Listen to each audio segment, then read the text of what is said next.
Christophe Lambert, bonjour. Bonjour. Vous revenez avec un nouveau film, L'Homme de chevet, avec Sophie Marceau. On va parler de ça, on va parler de vous, de votre parcours. Vous êtes un des rares Suisses qui a trouvé un nom à ce point connu dans le monde entier. Et si on fait de classement, qui est-ce qu'il y a d'autre? Pas grand monde, hein. Écoutez, vous savez, moi, je me concentre pas, en tout cas, sur un plan cinématographique, sur ce que font les autres. Mais je crois que si on parle de Suisse, il y a quand même Vincent Pérez qui a fait quelques films internationalement. Mais sinon, non, je crois pas qu'il y en ait beaucoup. On les compte sur la main, hein. Quand on vient en Suisse, alors vous avez votre domicile ici à Absolument, oui. Mais vous revenez quand même, parce que vous êtes beaucoup à Paris, à Los Angeles. Ça fait quoi de revenir? Ah ben ça, vous savez, quand on a passé toute son enfance dans le même lieu, qu'on a été à l'école, qu'on a ses amis, je sais pas, c'est mes racines. Il y a toujours un truc qui reste, même si je suis français de nationalité. J'ai été, depuis l'âge d'1 an et demi, j'ai été en Suisse, donc j'ai été à Genève. Vous vous sentez encore suisse ou plus vraiment? Parce que si on compte les années, ça fait beaucoup de temps passé ailleurs, hein, quand même. Je me sens attaché à la Suisse. Est-ce que je me sens suisse? Est-ce que je me sens français? Est-ce que je me sens américain? J'ai jamais eu cette conception de se sentir appartenir à un pays. Mais je sens des choses affectivement qui sont très fortes avec la Suisse par rapport à tout ce que j'ai vécu étant enfant, adolescent. Les artistes, souvent, ont un discours un peu à double détente, hein. Dans un premier temps, ils disent « Ah, j'adore la Suisse ».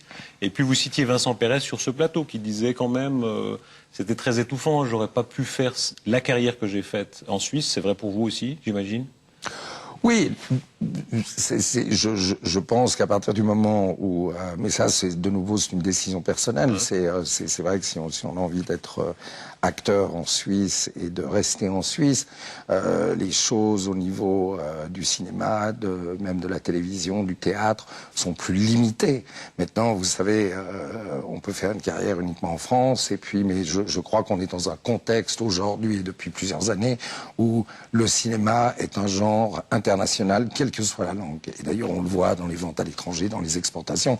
C'est-à-dire, on essaye au maximum d'exporter les films dans lesquels on est, quels que soient les acteurs. L'Homme de chevet, avec Sophie Marceau. Alors, la promo va marcher beaucoup sur votre couple dans la vie, hein, puisque c'est votre femme dans la vie aussi, vous savez très bien.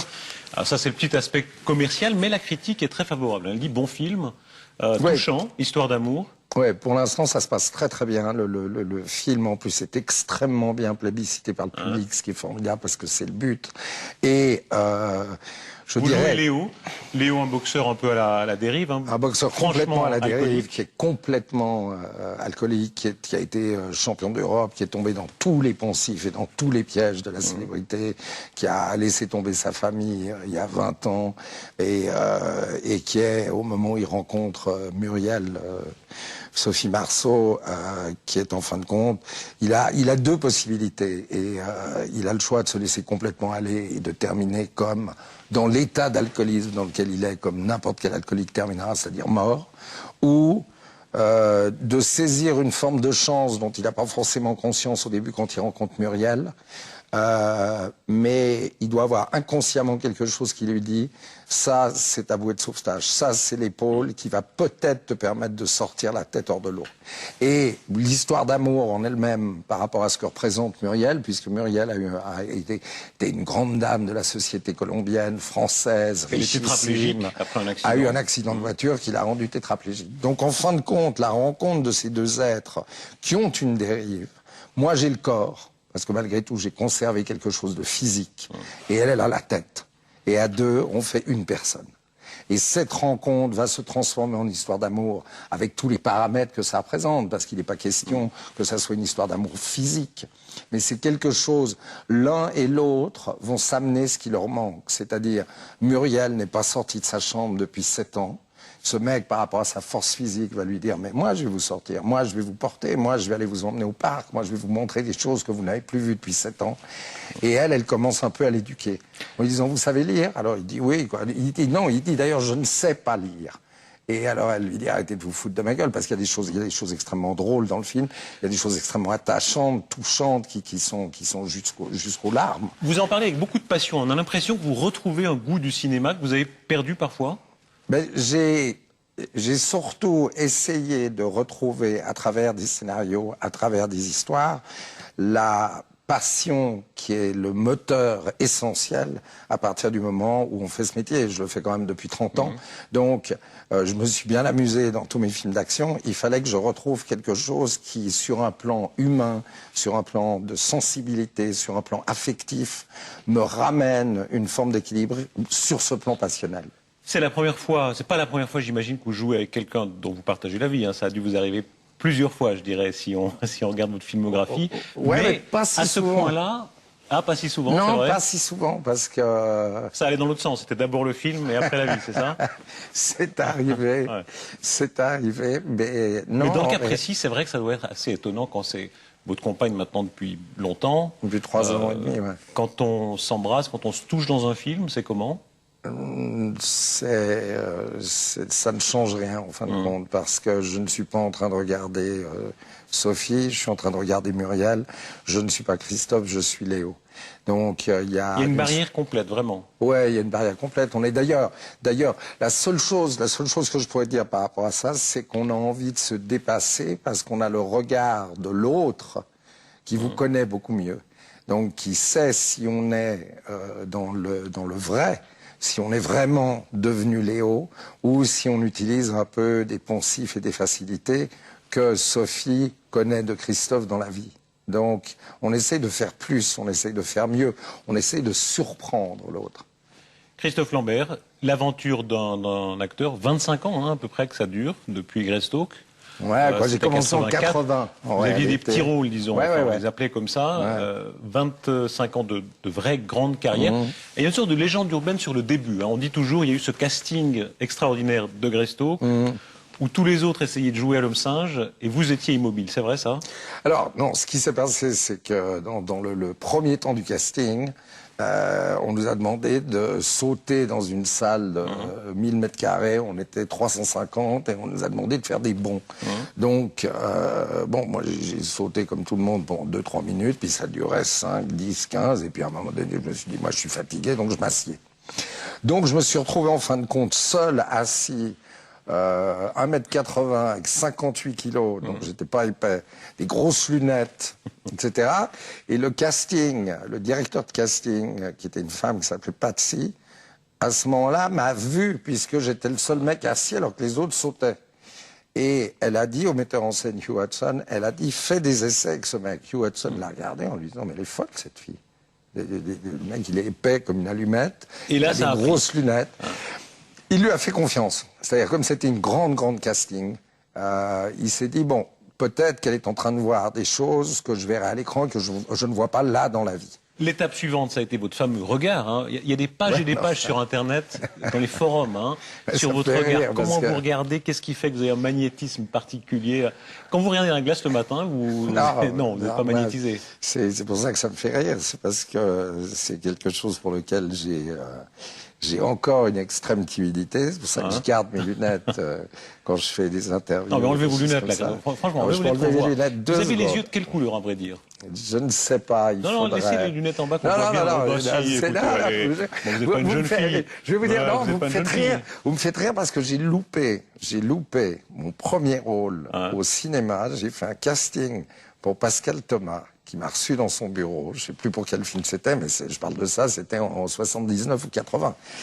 Et j'avais toujours mes lunettes. C'était un point où quand je me couchais le soir, je n'enlevais mes lunettes que quand j'avais éteint la lumière. C'est une sorte de protection, vraiment. Je ne sais pas, mais c'est quelque chose qui, à un moment donné, vous parlez du regard, vous parlez de ces choses-là, c'est quelque chose, ce regard, par rapport à une circonstance qui s'est passée quand j'avais 12 ans, m'a énormément complexé, déstabilisé.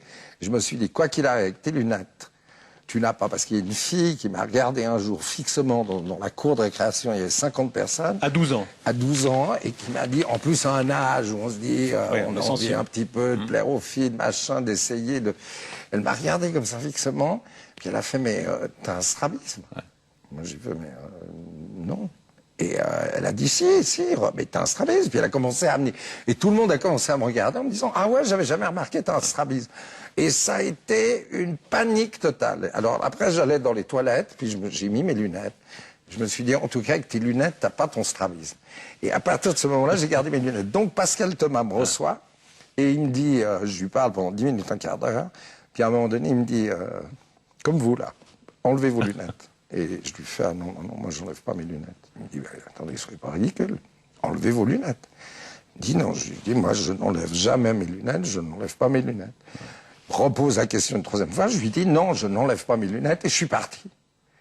Et quand vous jouez, vous dépassez complètement aucun problème. ça. Ouais. Aucun problème. En plus, Ça, je suis c'est très extraordinaire, content hein. parce que Vous voyez un peu flou. je n'ai jamais de problème de regard ou de choses comme ça, puisque je vois l'équipe. Mais très précisément, vous louchez d'un œil, hein, c'est quoi, l'œil gauche, c'est ça? ouais, quoi, j'ai ce strabisme. Alors, on appelle ça une coquetterie quand voilà, on est une poli, coquetterie, mais si c'est vous une êtes vraie gentil. loucherie plein pot. Mais c'est vrai que ça a fasciné. C'est ça qui a joué dans votre Oui, carrière. et le premier rôle que j'ai eu, qui était dans le bar du téléphone, qui m'a paniqué complètement, parce que j'étais pris, on avait fait des essais pas filmés. Metteur en scène m'a dit, toi, je veux te voir lundi dans mon bureau, je veux faire des essais avec une caméra avec toi et sans tes lunettes. Et je me suis dit, je suis foutu. Puisqu'avec mes lunettes, il m'a pris, il va me voir sans lunettes, il va pas me prendre. Et après, il m'a dit, mis à part le fait que tu corresponds au rôle, que tu as fait des bons essais, etc., c'est ton regard qui m'intéresse. Moi, j'étais scié. La même chose pour Greystoke, la même chose. Bon, maintenant, je n'ai pas les mêmes problèmes que j'avais quand j'avais 12 ans, 15 ans, 18 ans, 25 ans, etc. Et vous vous êtes etc. rattrapé avec les filles depuis lors abondamment. Non, On puis c'est parlera pas- de ça tout à l'heure. Oh là là. Mais enfin, le fait est que ce regard, Greystoke, c'est pas que de l'anecdote. Hein. C'est une force de conviction que vous avez, aussi de faire le lien. Vous avez une facilité de contact avec les gens. Tous ceux qui vous croisent disent ça, qui est étonnante. Oui, alors ça, je pense que ça vient plus d'une nature. C'est-à-dire, j'ai besoin de cette communication, j'ai besoin de cet affectif, j'ai besoin... simplement, je pense que le but de l'être humain, c'est de communiquer. Donc, je ne suis pas quelqu'un de fermé, je suis quelqu'un de plutôt positif, de plutôt optimiste. Et j'aime communiquer cette manière d'être, c'est ma manière de vivre. Ça fait de vous quelqu'un qui a une facilité aussi de lien, y compris des liens nouveaux. Hein. Vous êtes fait des copains, c'est de notoriété quasi publique. Un Jacques Chirac vous Ouais. adore, mais vraiment vous adore. Ouais, Quelqu'un moi aussi. qui vous appelle souvent, qui a envie de vous parler. Moi aussi, c'est un mec humainement qui est un personnage extraordinaire. Et je l'ai rencontré quand il était maire de Paris. Hein. Et c'est un personnage avec qui j'ai eu un contact instantané. Moi, vous savez, je fais pas de politique et je ne me mêle pas de politique parce que je pense que quoi qu'il arrive, de gauche, de droite, du centre, d'où on veut, c'est plus ou moins la même chose, en tout cas aujourd'hui. Par contre, je suis fasciné par les hommes, pas forcément les hommes politiques, simplement ce qu'ils sont en tant qu'être humain. Et Jacques Chirac était un mec extraordinaire. Bon, gentil, humain, affectif, très affectif. Votre histoire personnelle, né à New York, Ouais. père diplomate de haut rang, hein, de haut niveau, on peut dire ça. Arrivé à Genève très tôt. 1 an et demi. Hein. Quoi, quand j'avais 1 an et demi. Un frère handicapé mental, Ouais. ça a beaucoup compté pour vous. Ouais, c'est quelque chose qui. Est-ce que ça marque? Je veux dire, il faut pas non plus oublier le paramètre que je suis pas le seul ni la seule famille dans ce cas-là. Il y en a des centaines de milliers, si pas des millions. C'est ce qu'on en reçoit, c'est ce qu'on en fait, c'est ce que vos parents vous communiquent par rapport à ça, qui fait que ça vous marque ou pas.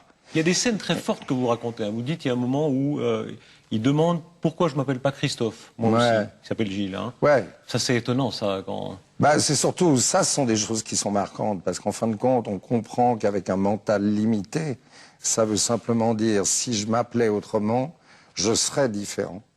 Et quand on est petit, je pense qu'il y a des formes de culpabilité qui s'installent en se disant, pourquoi moi et pas lui? Ou pourquoi lui et pas moi? Et une intensité des rapports avec les handicapés mentaux, beaucoup disent ça. Hein. Ah, ça, Une force du rapport qui est... Moi, j'ai toujours, ce sont des choses qui m'ont beaucoup marqué. C'est-à-dire, de nouveau, je reviens toujours à ça, c'est qu'il n'y a aucune triche. Il peut y avoir quelque chose de vindicatif, il peut y avoir quelque chose de violent, mais il y a toujours quelque chose d'incroyablement affectif. C'est la manière dont ils vous regardent, la manière dont ils vous tiennent, la manière dont ils vous embrassent. Vous faites les câlins, vous dites la façon de câliner des handicapés qui est particulière, hein, parce que Vous vous en savez, avez connu beaucoup. Votre mère était thérapeute. Oui, absolument. Donc les trisomiques, les épileptiques, beaucoup de Ouais, gens qui... ouais, des gens qui portaient des casques et des gens qui bavent, des gens qui parlent pas, mais des gens qui n'ont que leur regard. Et ce qui est extraordinaire, et c'est pas du tout péjoratif, c'est en fin de compte, c'est ce que moi j'appelle l'amour total, parce que comme il est d'une certaine manière limité par un mental, c'est-à-dire un manque de pensée, il est inconditionnel. Donc, quoi qu'il arrive, il est toujours vrai. Et ça, c'est... ouais, c'est pas tellement que ça marque, c'est quelque chose qu'il faut jamais oublier. Parce qu'en fin de compte, dans la vie, pour les gens normaux, c'est comme ça que ça devrait être. C'est comme ça qu'on devrait avoir des rapports entre êtres humains. C'est-à-dire cette forme d'amour inconditionnel où on fait confiance. C'est-à-dire tout est basé sur la confiance avec les handicapés. C'est-à-dire ils font confiance à la personne qui s'en occupe. Et c'est... et ce n'est vraiment pas une comparaison, mais je veux dire, les animaux ont un amour inconditionnel. Et il n'y a pas plus gentil et il n'y a pas plus communicatif. Je veux dire, les personnes seules ont souvent des animaux parce qu'il y a une réelle communication qui s'installe. Et ce qui veut dire, pour moi, la réalité, c'est que la communication ne passe pas systématiquement par la parole. Elle passe par des regards, elle passe par des attouchements, elle passe par le cœur. Les premiers pas de votre carrière, ils sont connus. D'abord, une petite vie de bohème. Vous avez été stagiaire dans une banque, vous avez ici.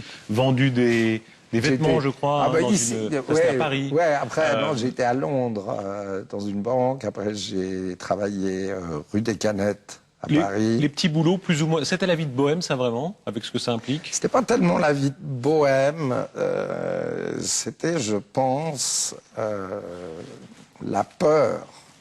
Je voulais être acteur depuis que j'avais 12 ans. Mais j'avais, je pense, peur d'être en représentation, peur d'être en exhibition, peur de ne pas être accepté. Et donc, je reculais l'échéance pour aller au cours de théâtre. Donc, je faisais des petits boulots à gauche à droite pour vivre, même si mes parents me donnaient le minimum pour pouvoir m'acheter un sandwich et payer un petit loyer. Donc, c'était déjà bien.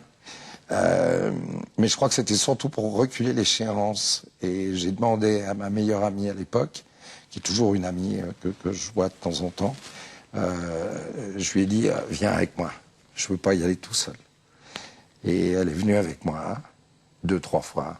Et puis après, quand je me suis senti un peu plus en sécurité, elle m'a dit, bon, moi, je retourne bosser dans la boutique, puis je te laisse là.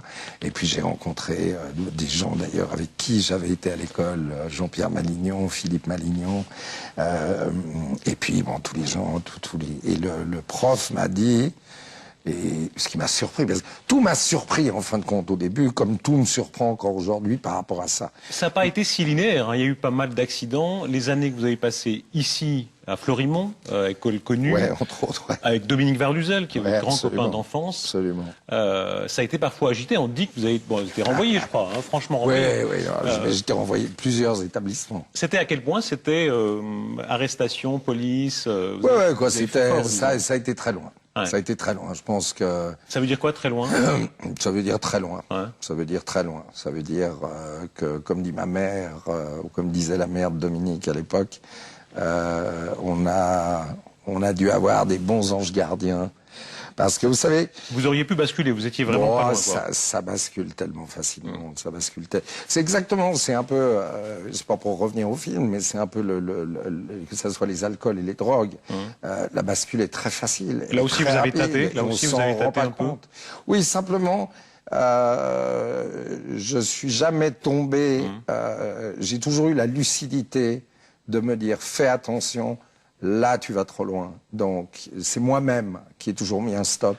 Et je pense que quoi qu'il arrive, ce genre de choses, c'est aussi simple que d'arrêter de fumer. Mais si on n'a pas envie d'arrêter, on n'arrêtera pas. C'est la même chose pour l'alcool, les drogues et tous ces trucs-là. Donc, tout ça, c'est un choix personnel. C'est quelque chose où on se dit... on a deux possibilités. On est amoureux de sa bouteille, ou on est amoureux de la vie, on est amoureux de sa femme, on est amoureux de ses enfants, on est amoureux en général. Ça m'a pas intéressé de tomber amoureux d'une bouteille. Vous êtes tombé amoureux de femmes, en revanche, de beaucoup. Hein. Tout le monde dit, oui. Vous avez une carrière dans ce domaine qui est assez hors norme. Hein. Oui, mais je ne sais pas qui dit ça. Ah bah ouais, les gens sont renseignés quand même. Mais ouais, non mais je suis pas non plus je sais pas, en tout cas, c'est pas... Qu'est-ce qui fait que vous avez beaucoup séduit? On dit que vous avez, vous avez une forme de gentillesse, hein, qui plaît. Mais, vous savez, je suis pas... Vous n'êtes pas quoi? Vous Je êtes pas gentil? regarde, non, Ouais. je regarde la personne féminine ou masculine pour ce qu'elle dégage et ce qu'elle est. Ouais. À partir de ce moment-là, on a une conversation. Je n'ai jamais dragué de ma vie. Je ne sais pas draguer. J'étais dans l'incapacité totale, quand j'avais 16 ans, 17 ans, 18 ans, d'inviter une fille à danser. J'étais dans l'incapacité totale de voir quelqu'un à un bar et d'avoir ou la prétention ou le côté sûr de moi, d'aller la voir en lui disant « vous voulez boire un verre ». Incapable. Mais incapable parce que ce n'était pas une envie. Je ne considérais pas que le rapport entre un homme et une femme, à partir du moment où le déséquilibre déjà comme ça, il ne peut pas fonctionner. Donc tout ce que je voulais, au pire des cas, c'était qu'on parle, qu'on communique. Voilà. À l'arrivée, il y a Sophie Marceau. Alors Ouais. ça, c'est extraordinaire. Fantasme de génération. Ah bah, oui, Tous oui. les hommes qui ont 40 et quelques ont rêvé d'elle. Hein, c'était la boum, etc. Et c'est un quinquagénaire qui rafle la mise. Ça, c'est ironique. Non, elle a des mots très jolis sur vous. Elle dit, celui-là, je l'ai choisi. Hein. Elle dit que elle vous a choisi. C'est bien. C'est bien pense pour que- vous, c'est bien pour elle.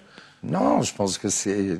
Moi, je trouve ça bien qu'une femme puisse dire « celui-là, je l'ai choisi ». Alors, je ne sais pas ce que ça veut dire pour les autres, mais Elle vous a remarqué, vous l'aviez remarqué avant?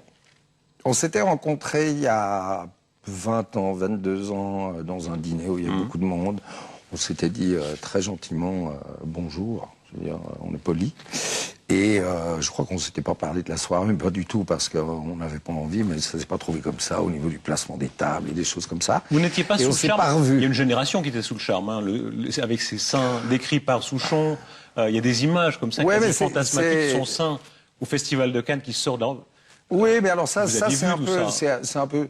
Sophie, c'est une nature, c'est quelqu'un de spontané, donc bon, bien évidemment, c'est un accident, mais à la limite, si elle s'en serait pas aperçue. Ouais. Donc c'est ça aussi sa qualité. Elle est nature, elle est ce qu'elle est.